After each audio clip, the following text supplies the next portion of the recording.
welcome everybody to day 2 of International. Today we're going to be taking a look at Middle Eastern countries. All right, some of those include Turkey, Greece, Africa, Lebanon, Persia, Iran, and the Republic of Georgia. So let's dive into Greek cuisine real quick. Again, I'm going to try to keep this very short and brief and to the point. I want y'all to make sure that you're going back, that you're looking at your PowerPoints on Moodle, and that you're following through with your homework. I've already had a very cool look at Kara's Asian homework, and she talked about sugar, and it's really cool to learn about some of these other countries. Now, in Greek, obviously, like many of these other countries, they don't eat a lot of processed food. They don't eat out a lot. They mostly eat at home. Greek in particular, their main meal is lunch, and their lunch is typically 2 p.m., where dinner may fall 9, 10 o'clock p.m. So it's pretty interesting how different people have different cultural ideas and the way they handle things. If you look at their key terms, you're going to see a lot of different, like feta, keft, keft, which is a spiced minced meat formed into balls, skewered and grilled. Now, I know you guys are going to be making some of that when you return. It's pretty cool. It's lamb, and it really is a cool little meat there. Kalamata. I never realized that Kalamata olives came from Greek. I don't know why, but they do. They're the large, black, salty olives with a pungent flavor. Phyllo. Now, phyllo can be used savory or sweet. And when you come back, hopefully you'll be able to watch a video on how phyllo dough is made. It is really a cool process, and they use minimal ingredients, but yet they have a dough that is so paper thin. And when you layer those together, I know in pastry we make baklava, but phyllo can be used in I know, right? We'll be making some too. Phyllo can be used in a variety, again, of savory and sweet applications. You can look. Somebody got a question? Good morning, Chef. Good morning, Krista. Good to see you. We have Aleppo. Now, Aleppo is a Turkish pepper, okay? And it has moderate heat. Now, when you talk about the heat scale, there actually is a scale where they rate the heat of peppers, and you can look that up. It's Scoville, Scoville, and that's pretty cool. So you can see where the different peppers range. So Greek definitely has their own peppers. So again, if you're writing that down, it's Scoville units, and you can use that. The Aleppo Turkish pepper actually has 10,000 Scoville units, so you can look at that. Again, some of the background on Greek cuisine is the meal of the day is unique, the main meal being lunch. That's very uniquely different from ours. It's pretty cool. And the Greeks like to share food from their plates. Now, hi, Latasha. Good to see you this morning. Now, I must admit, I don't like people eating off my plate. How many of you don't mind people eating off your plate? You can raise your hand or give a thumbs up, whatever. If you don't mind, when you're doing shared meals, yes, Robert, you don't mind them. I'm very funny. Look, I don't like to share my dessert, and I don't want people putting their hands. It depends, though. It depends. Like I'm taking a girl out to eat or something like that, then she might want to. But I ain't letting like just anybody eat off my plate. That ain't happening. You feel me? Okay, gotcha. All right, so you don't mind.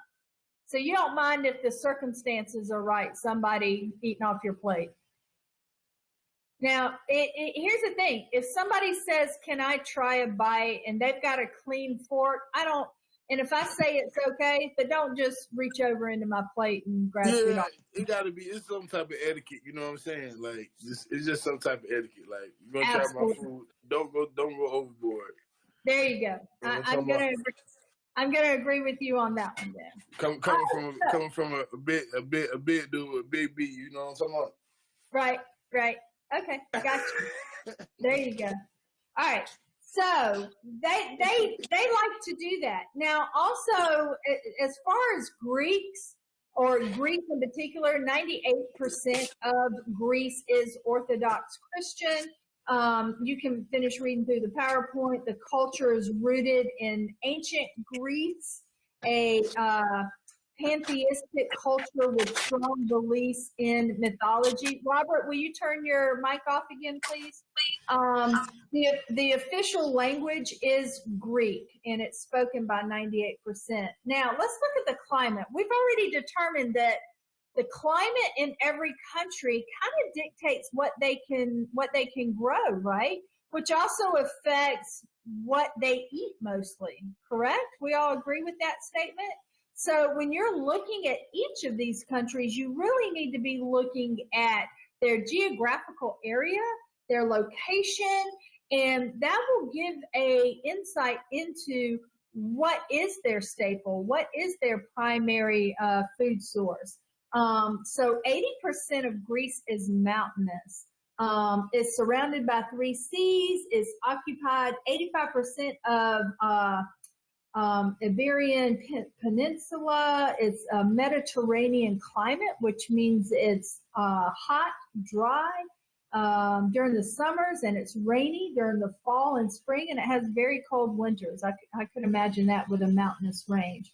So believe it or not, only 30% of Greece has arable land. That means only 30% they're able to farm. So their main produce or their main products is greens and herbs, nuts, fruits, legumes, tomatoes, and eggplants.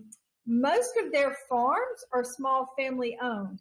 So you can imagine that's going to contribute to the close-knitness of their family meals, right? I mean, when you have small farms, you're very close-knit.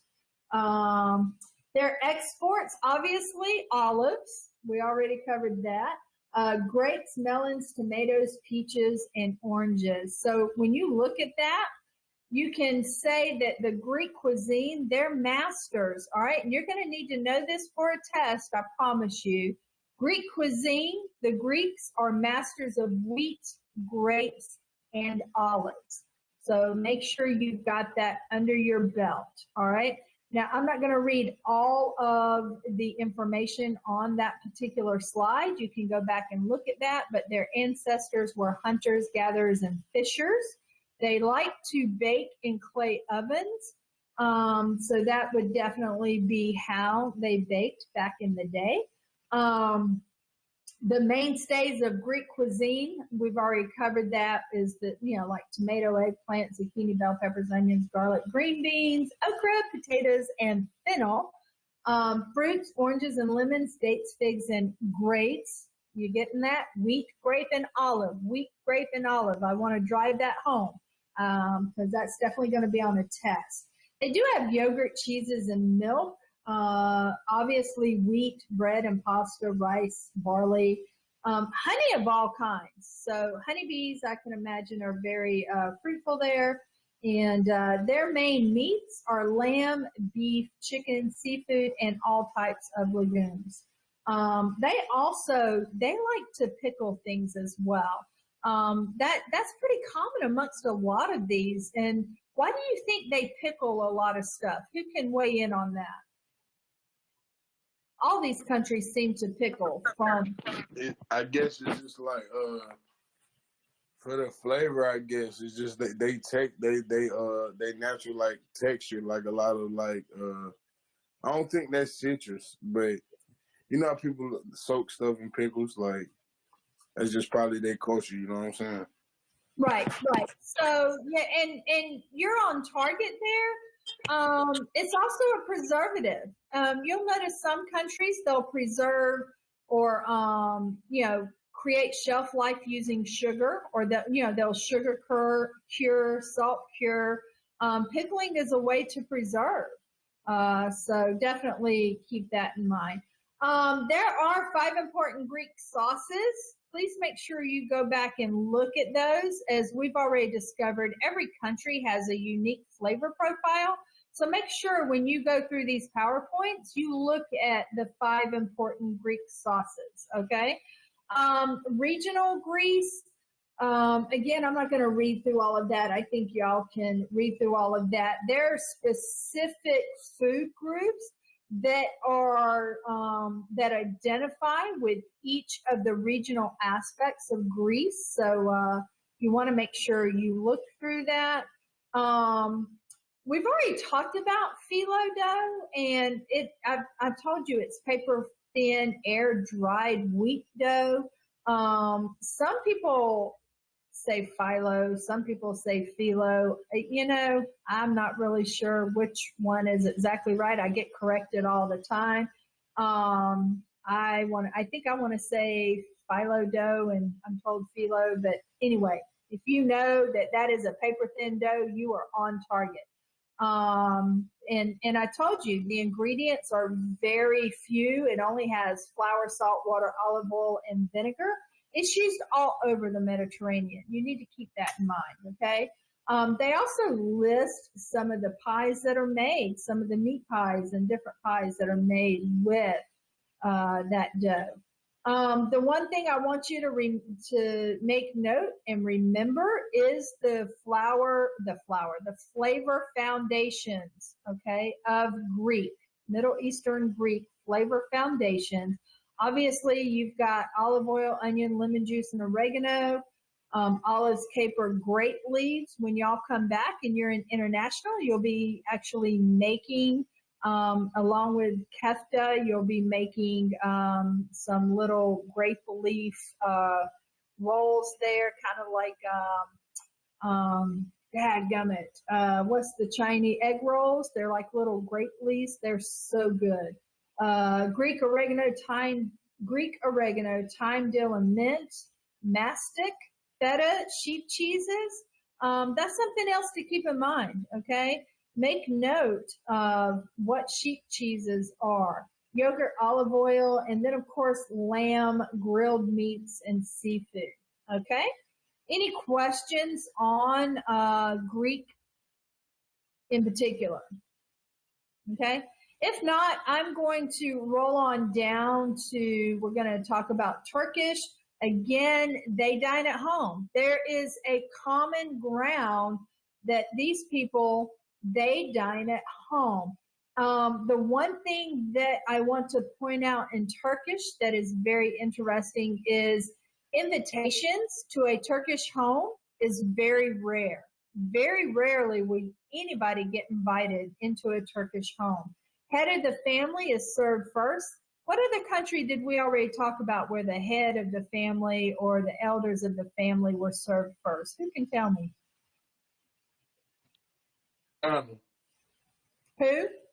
It was like China or Japanese. It was like an Asian. It was some Asian. It was. Asian.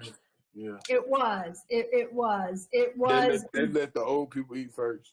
They get the best. They get the best. Whatever piece of chicken. They get the first. Absolutely, that is absolutely correct. So here, the head of the household or the head of the family, the provider, is the one that is served first. And it says that Turkish meals are animated, so I can imagine there's a lot of activity and a lot of order that's going. They have a very specific order to their meal. First is the meats, cold to hot. Next is soup. Next is pilaf with meat. Who knows what pilaf is? It's rice. Yes, thank you. So, and then you have cooked or raw, kofte, and sis kebabs. And then final is a dessert and a Turkish coffee. So again, you can read their language. They're primarily a Muslim country. Is Muslim, primarily Sunni. Religion is free. Let's see. Religious freedom is a constitutional right there. Their state maintains mosque and Muslim religious property there. Now, their geographical climate, again, when you look at each of these backgrounds, look at their climates. I think it's very important to look at the climates. These two are between two continents, Asia and Europe. So they have a lot of influence from Asia and from Europe. Their climate is hot again. It's more Mediterranean. And of course, you can look at the farming there.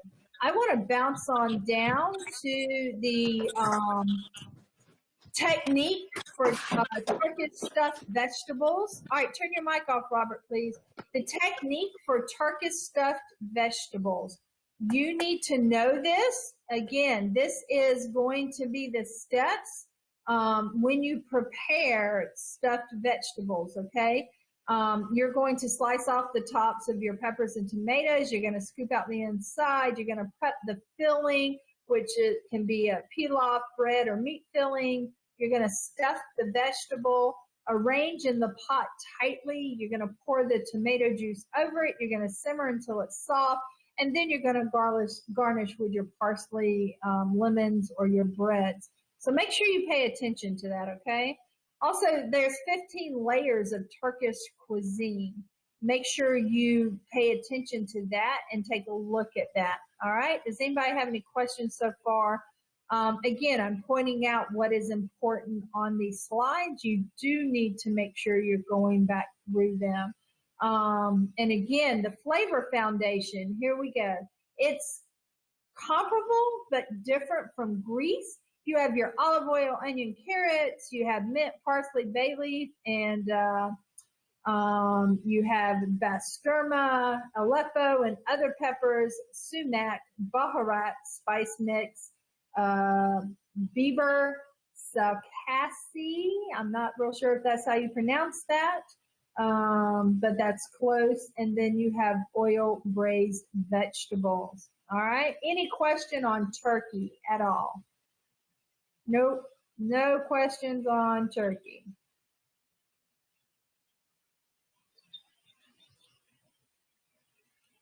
All right, so we're going to move on to Africa.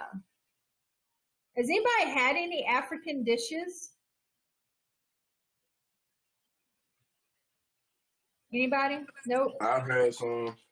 What's the most memorable thing you've had from Africa?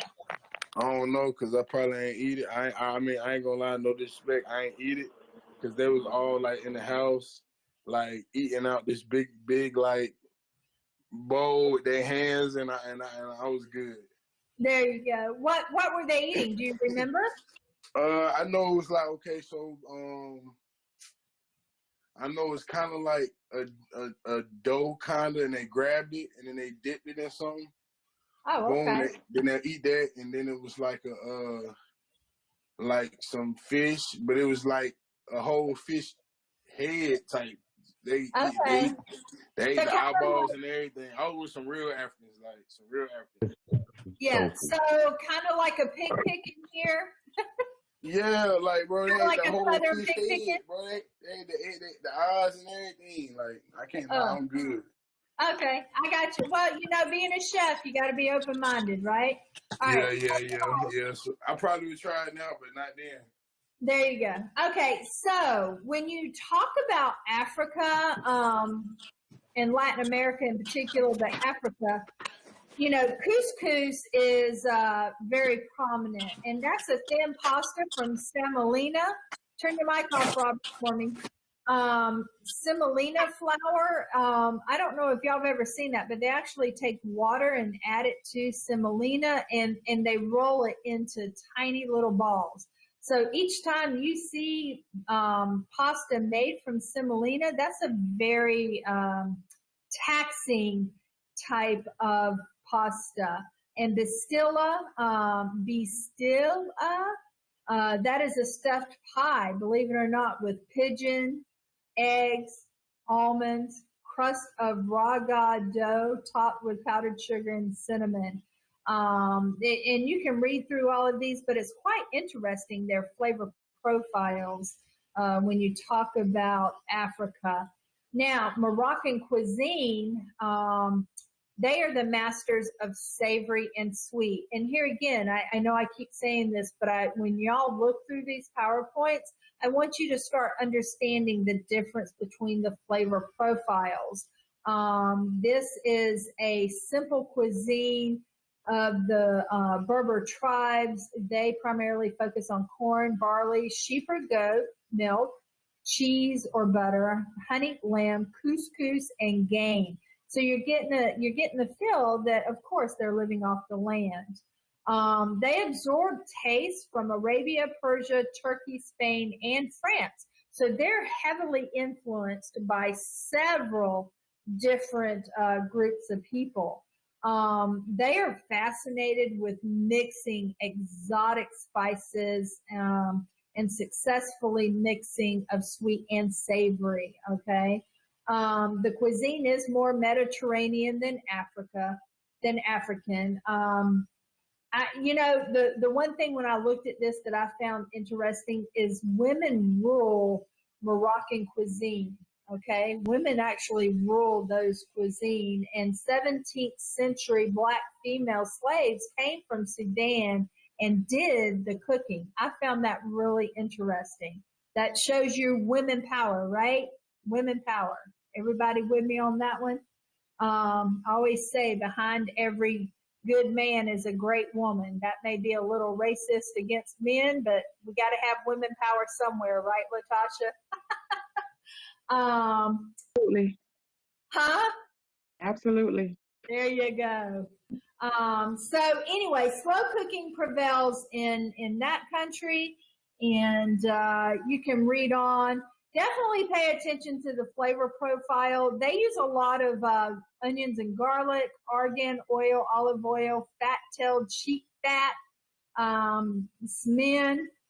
They use preserved butter, preserved lemon, ras al hanout, orange flower, water, cinnamon, and of course, harissa shamula, if that's how you say that word.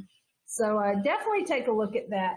We're going to bounce on over to Lebanon just real quick, and I'm just going to highlight because I feel like you guys can look at the PowerPoint.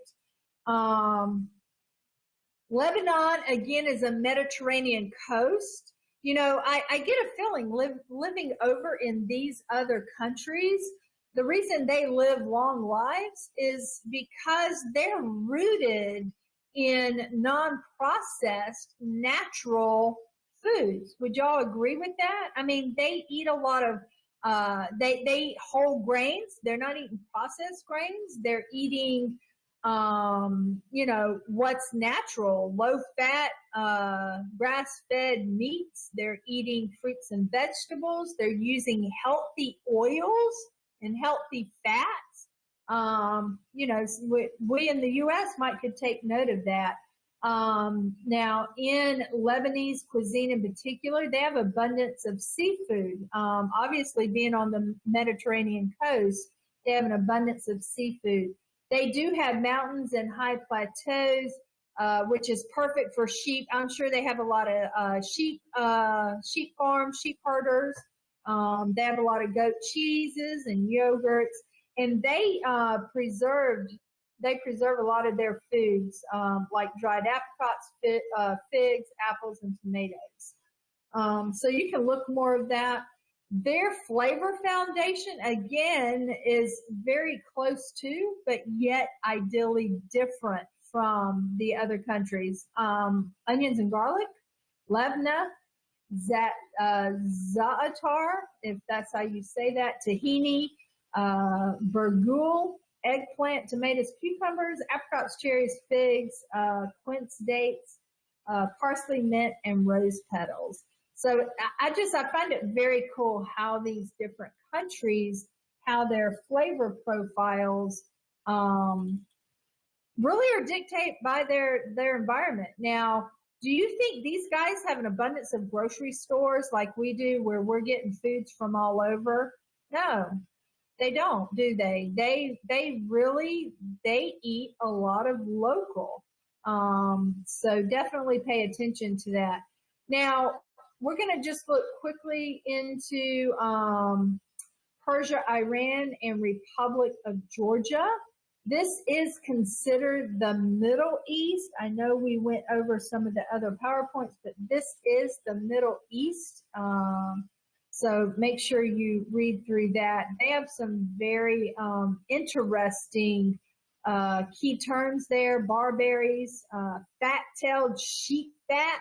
Does that not sound interesting? Cuckoo, which is a Persian egg cake similar Hold to on. Did you say something about a bat soup? Fat-tailed sheep fat. That is a breed of sheep with a wide tail raised for prized fat from the tail. That sounds brazen. I don't even. Is it not? I don't think I want that. Well, you never know. Be open-minded. You're a chef. But you can read through that. They actually make a pomegranate molasses, pomegranate juice that is cooked down to a syrup. It's common in the Caucasus for all types of dishes. It's pretty interesting. Make sure you're looking through these, especially if you have an interest in international, okay? Iranian cuisine, again, the number one thing, I know I keep honing in on this, but dining at home. They don't eat out. They dine at home. They're very family orientated. The dining area, this is cool. The dining area is covered with carpet, then covered with a white cloth. They have abundance of food served family style. Their language is 99% of Iran is Muslim, where the women still practice covering their heads. 51% of the population is Persians.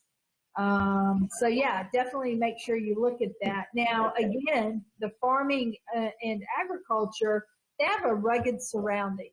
So that, again, is going to dictate some of what they can grow, right?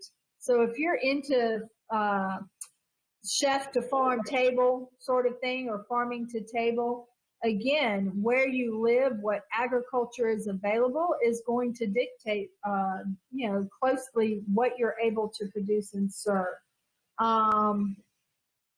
Let's say masters of exotic. Now, Iranian cuisine, they're masters of exotic. Make sure you look at that. What's really cool is the Greeks wrote about the Persians, abundance of wheat, barley, rye, livestock, onions, garlic, beets, and nuts. I see that face. Yeah.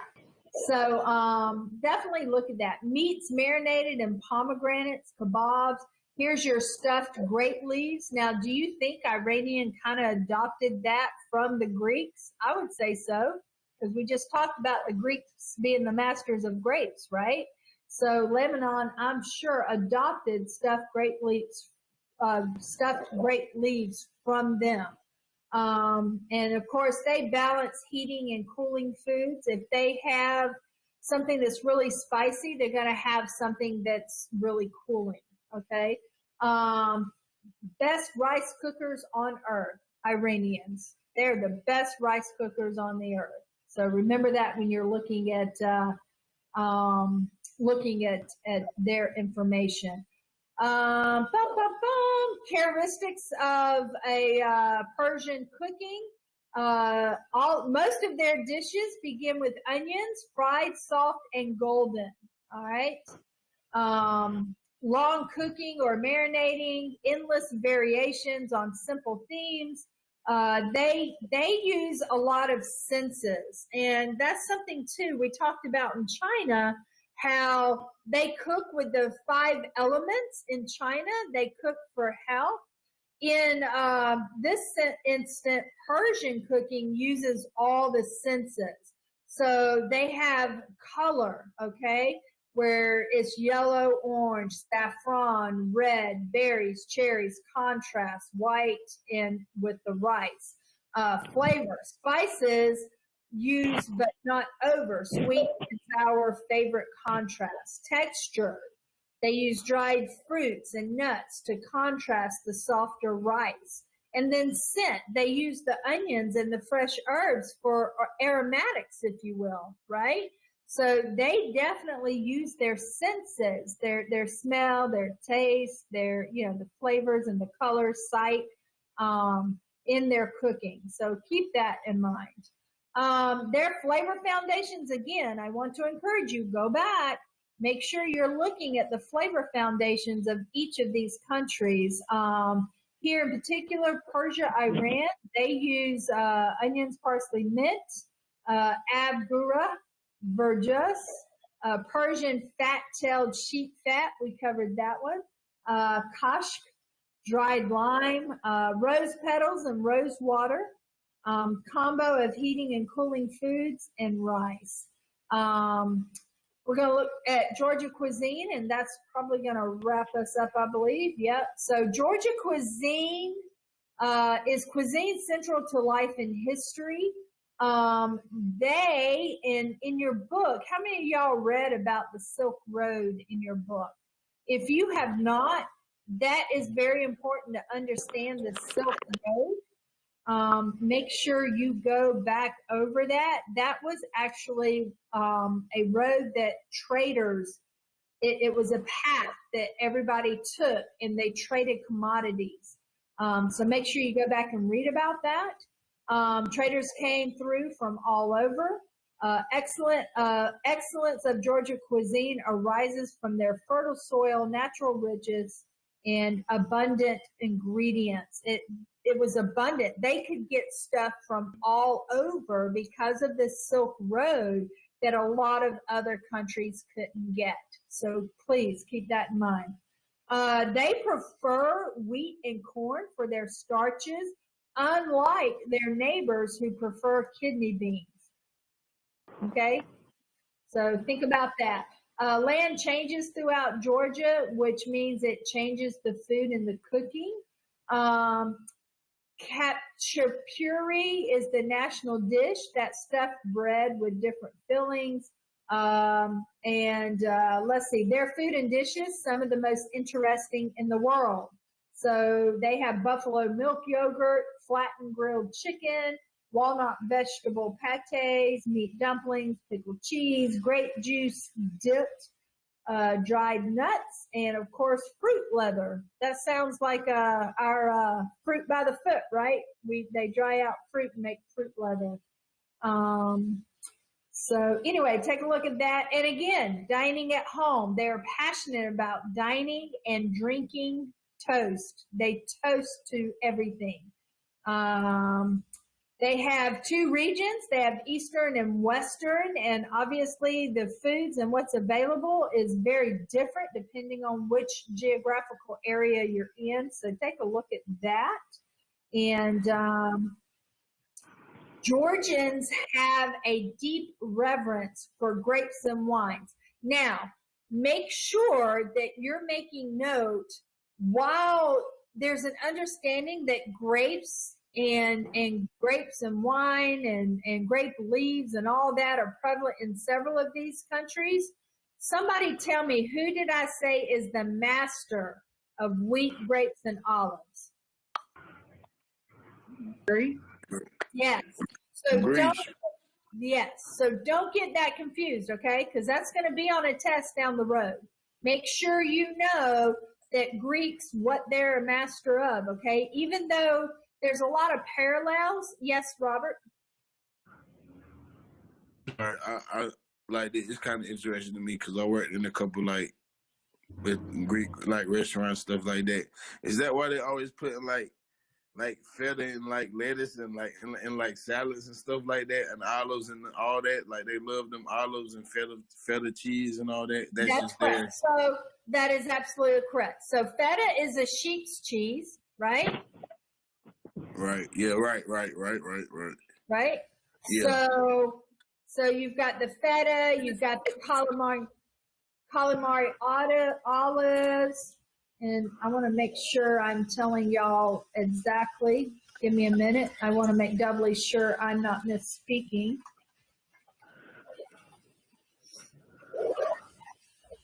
Yeah. I'm trying to think what else they'll put on it, because they will put it on. I'm sorry, feta is goat cheese. Something told me I was wrong about that. Feta is a goat cheese, so y'all remember that. But yeah, so Greeks are big into the feta cheese, the calamari olives, right? The big black olives, the oils, right? You always get that. I had to make sure I was right on the feta cheese factor. I knew it wasn't cows. So what were you saying, Robert? Yeah, like they put that stuff on everything, bro. I ain't gonna lie, it's low key trash. Like they put that junk on pizza and everything, like that junk crazy. But yeah, I was just trying to see if that was the right correlation. Like, you know what I'm saying? Because Greeks use the feta and the olives and the oil, absolutely. You can't forget the little banana peppers in there. That they love putting the little banana peppers in there. That is correct. So that is typical of Greek cuisine, absolutely. All right, so going back again, when we talk about Georgia, we want to remember that they have a deep reverence for grapes and wine.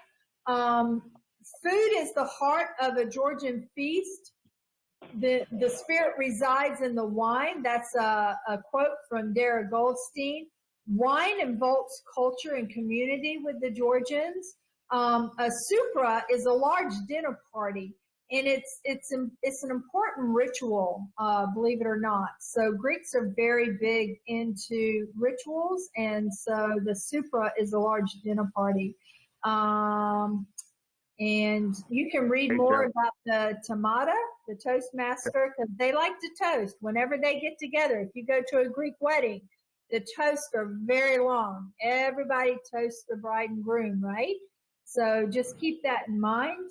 There is a reason that they toast. There's reason for gatherings, and they have a definite ritual about how they do that. Okay. Yes. Now let's talk about the Georgian Flavor Foundation. Make sure you turn your speaker off, Robert, or whoever somebody's speaker's on.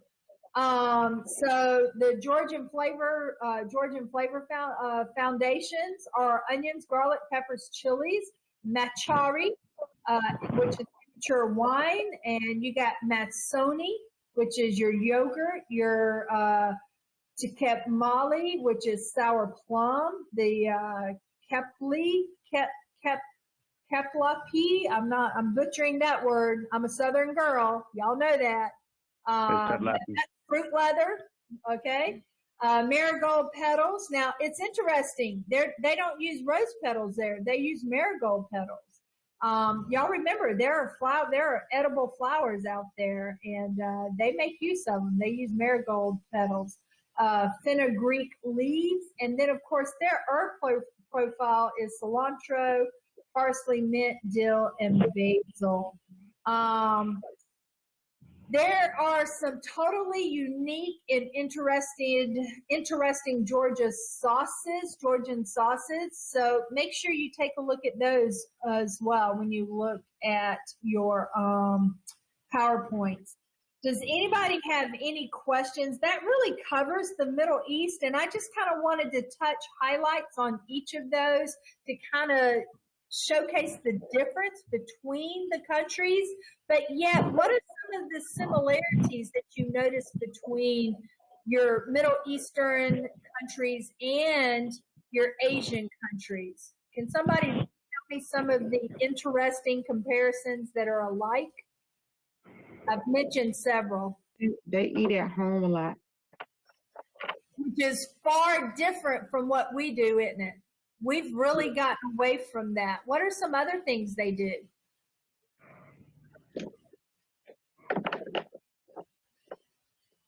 Can somebody tell me some other things that are a comparison that are similar between our Asian folks and our Middle Eastern folks? Josh? The similarities are that not only do they eat at home, but they also like to eat in larger family groups rather than as one-on-ones. They emphasize the importance of gathering as a family and honoring their elders. Yes, very much so. Now, which one, out of all the ones that we've studied and looked at, which one has the wider variety and access to ingredients, and why? The one got the Silk Road. Is it Absolutely. Lebanese? Is it? Was it the Lebanese? I'm not sure. Let's see. Whoever got the Silk Road access?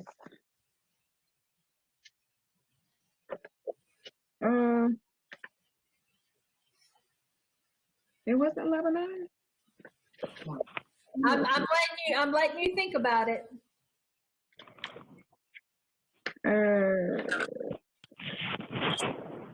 Maybe it was Georgia. Was it the Republic of Georgia? No. I'm guessing. Somebody help her out. Anybody? Turkey? I know it was the Middle East, right? It was the Middle East. The East Mediterranean? Was Persia. It was Georgian. Republic of Georgia. Georgia. It was Georgia, not ATL. It's Georgia, not ATL. Road. West Silk Road. Yes.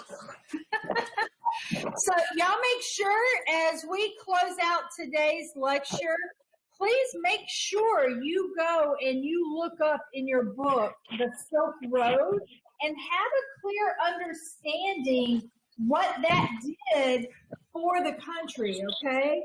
Make sure you're looking at that. And I'm going to tell you what page it's on. Give me just a minute to get you in your book, because when we come together tomorrow to talk about baking, I'm going to backtrack, and I want somebody to give me a brief synopsis on the Silk Road in particular.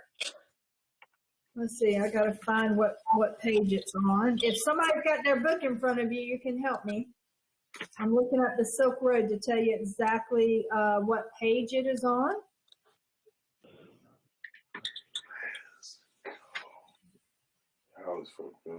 Robert, can you use your mic, please? Hey, can I ask you a question? Yes, sir. You said Silk Road, SILK, right? That is correct. So look, I got some homework for you. What's that? Just when you, on your off time, just Google and look up Silk Road. Okay. Not the one we learned it, but with silkroad.com, and then email me what you think about it. It's on page 612, Chef. 212? Thank you.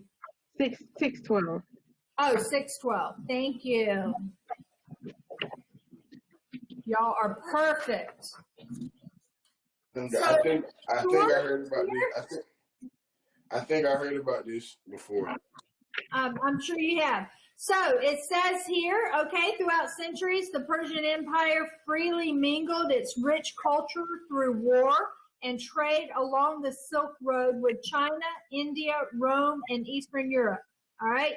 The result is a vibrantly delicious, exotic cuisine unlike any other. All right. So make sure you're looking at the Silk Road. All right.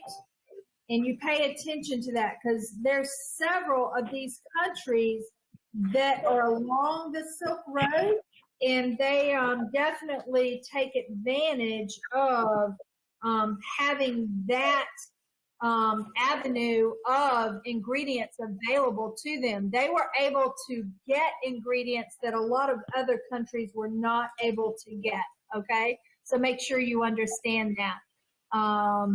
Kind of like the mile-long, how many of you have been over to South Carolina? I understand there's like a mile-long yard sale. There's a road that there's yard sellers on for a mile long. You're able to get things from all over, right? So kind of that same principle. They have access to a lot of different ingredients. All right. So I'm going to leave you on that. Make sure you get your homeworks in to me. Whatever was due from yesterday, get it in today, please, by the end of tonight. Tomorrow I will take today's homework. And also by this evening, before I close my eyes, I will have baking up for y'all to start diving into for tomorrow. Okay. Does anybody have any questions before we, well, actually, I'm going to go ahead and sign out of this virtual class. Y'all wave bye, and we'll talk about tomorrow. All right. Thank you.